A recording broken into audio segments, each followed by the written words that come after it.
quels que soient les efforts que nous faisons pour arranger les choses, on a tendance à rencontrer des difficultés.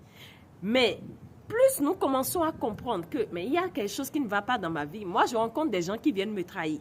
Moi, je rencontre des gens qui viennent m'abandonner. Moi, je rencontre des gens qui sont souvent injustes avec moi. Il faut comprendre que là, c'est l'âme qui est affectée par cette blessure et il faut travailler sur cette blessure. Je ne vais pas décortiquer comment il faut travailler, mais je vais y revenir en détail par rapport à chaque blessure. Donc, si tu n'es pas abonné, c'est l'occasion pour toi de t'abonner parce qu'on va y revenir en détail pour t'aider déjà à commencer à travailler sur peut-être ces blessures qui t'empêchent d'avoir l'énergie nécessaire pour magnétiser à toi ce que tu veux. Ça, c'est le premier cas qui embête beaucoup de personnes et qui font que beaucoup pensent que c'est les autres qui ont de problèmes, que c'est les autres qui sont injustes, que c'est les autres qui trahissent. Mais non, tu attires à toi ce qui est en toi. Donc, quand ton âme est blessée, tu vas créer des événements, des situations. Tu vas attirer des personnes qui doivent te montrer que oui, l'âme est blessée pour que tu te traites.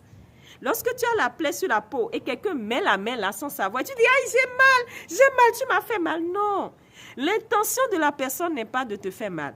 L'intention de la personne est de te rappeler que tu as une plaie que tu dois penser, que tu dois traiter. Et c'est la même chose. Quand l'âme est blessée, l'âme veut être traitée. Donc, tu vas magnétiser des gens qui viendront te montrer que oui, tu as une blessure en toi que tu dois travailler. Et ça, on va y revenir. Donc, ça, c'est le premier cas qui fait que naturellement, on se décharge sans savoir pourquoi moi, je rencontre des difficultés, je ne comprends pas.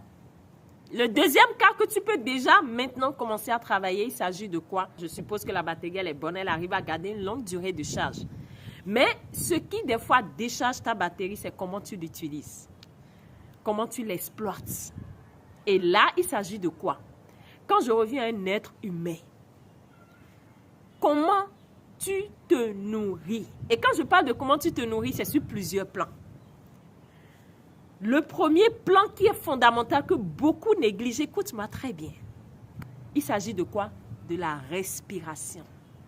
Comment tu inspires et comment tu jouis de l'oxygène.